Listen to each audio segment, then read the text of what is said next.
तो सबसे पहले ये बताइएगा कि ख़वातीन में मूड स्विंग्स का इतना मसला क्यों रहता है? आखिर क्या हार्मोन्स की डिस्टर्बेंस है? किन किन को स्पेसिफिक टाइम है जब ज़्यादा मूड जो है वो स्विंग्स होते हैं? एक्चुअली ये ना ये अवेयरनेस की बात है और अब मुझे लगता है कि ज़्यादा बताने की ज़रूरत है। किसी भी खातून की लाइफ में 3 पॉइंट्स होते हैं या 3 फेजेस होते हैं जिनके ऊपर ये हार्मोन्स जो हैं वो उनको इरिटेट कर रहे होते हैं। एक जब बच्ची आप समझ लें एडोलेसेंट में या बलूगत में एंटर हो रही होती है, पीरियड से 1 हफ्ता पहले और डिलीवरी के फ़ौरन बाद और 40 के बाद, ठीक है।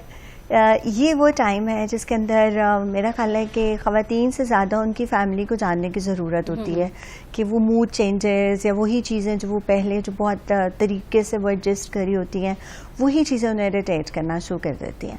अगर हम इसको 1 बाय 1 लेके चलें तो बड़ा सिंपल है।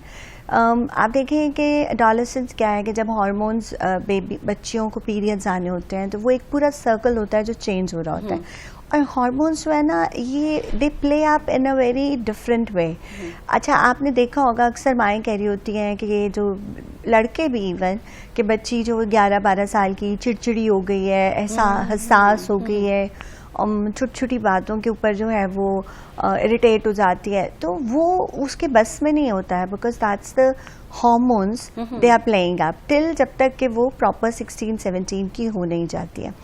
अच्छा, फिर इसी को अगर हम आगे लेके चलें तो पीरियड से 1 हफ्ता पहले अमूमन ये कंप्लेंट्स आना शुरू हो जाती हैं कि जी अब तो पेशेंट इतने अवेयर हो गए हैं ना, ChatGPT एंड ऑल दैट, तो वो क्या करते हैं कि वो बाकायदा आके बताती हैं कि जी मुझे PMS, इसको PMS बोलते हैं, प्री मेंस्ट्रुअल सिंड्रोम, कि जी मुझे 1 हफ्ता पहले ना क्राइंग बाउट्स होते हैं, मेरा दिल चाहता है मैं लोगों के सर फाड़ दूँ, नींद नहीं आती, एंड मतलब कुछ लोगों में ये बहुत स्ट्रांग होता है, इतना स्ट्रांग होता है कि उनकी नॉर्मल लाइफ डिस्टर्ब हो रही होती है, वर्क प्लेस डिस्टर्ब हो रही है। इसका ड्यूरेशन क्या रहता है? सिर्फ वही 1 वीक? जी, आप समझ लें पीरियड्स आने से 10 दिन पहले, 7 दिन पहले बहुत ज़्यादा हो जाते हैं और बिल्कुल मतलब आप समझें कि before 7 to 10 days before the periods. क्या सिर्फ मूड स्विंग ही होते हैं या जैसे होता है कि फूड क्रेविंग भी होती है? जी, वाटर रिटेंशन, बिल्कुल बलूनिंग हो जाती है प्रोजेस्टेरॉन की वजह से,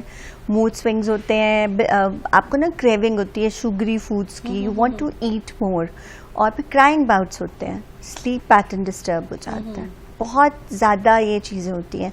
और बच्चियाँ अमूमन 1-2 किलो गेन कर लेती हैं लेकिन वो वाटर वेट होता है, हम हमेशा उनको यही बताते हैं कि वो वाटर वेट होता है। और ये चीज़ है जो कि अवेयरनेस बहुत ज़रूरी है।